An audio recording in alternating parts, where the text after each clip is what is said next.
So when they mentioned the word cancer, I just kind of froze, and I looked at my parents who were standing next to me, and I was just like, are they talking about me? Like, it was very sort of surreal and like scary, I suppose. And it didn't quite click into me what it was, and because I didn't really know anything about it, people my age could even get it. So I think when you're diagnosed, you can just sort of go into a whole whirlwind of emotions. It can be quite hard to sort of focus on what you should be feeling, I think, if that makes sense. I'd say the initial emotion is probably shock. Like I mentioned, it's just not something that ever crosses your mind, and lymphoma symptoms often start like other less serious illnesses, so like maybe flu or winter virus, maybe glandular fever. So you sort of put it off in your mind as something that's quite easily treatable and just quite common. So when you find out it is lymphoma, I think you're sort of in a bit of disbelief, and you're like, oh gosh, cancer, all of that.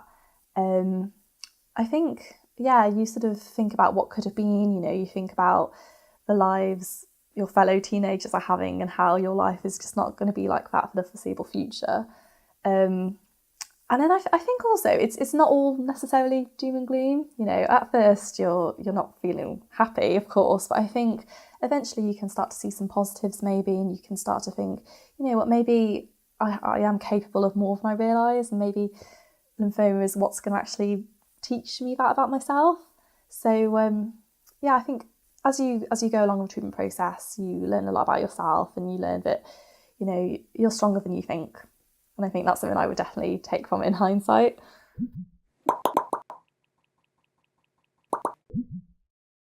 So basically, in between when I was diagnosed, like when they first thought it could be, and when I was diagnosed, it was quite a long period because I had to have biopsies and things like that. So I kind of knew what to expect in terms of treatment and chemotherapy.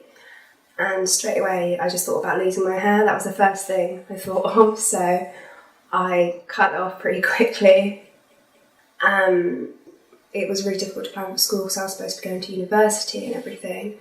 And all my friends were getting ready for their exams, but I was told that if it was, I would have to be treated and it would affect my memory, so it would be best not to focus on exams. So unfortunately I had to drop out of school for the time being. But I found it very difficult just to have no kind of routine and stuff. It's a completely different way of just doing things on a day-to-day basis. But I think what really helps is talking to people and surrounding yourself with friends and family. So. I feared how my future would change. At that kind of age group, at that kind of age, you're looking to the future, you're sort of planning ahead all the time.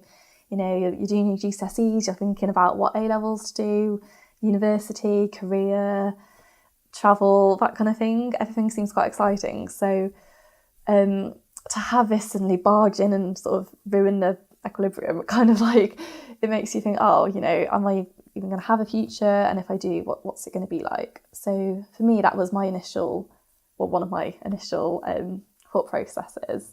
But also, things like hair loss, changes to your physical appearance, changes to what you're going to be capable of doing. Something I personally was really conscious of was keeping up school. So education's always been quite important to me, as I'm sure it is for a lot of other people, diagnosed with lymphoma. But being in my GCSE course, I really did not want to fall behind.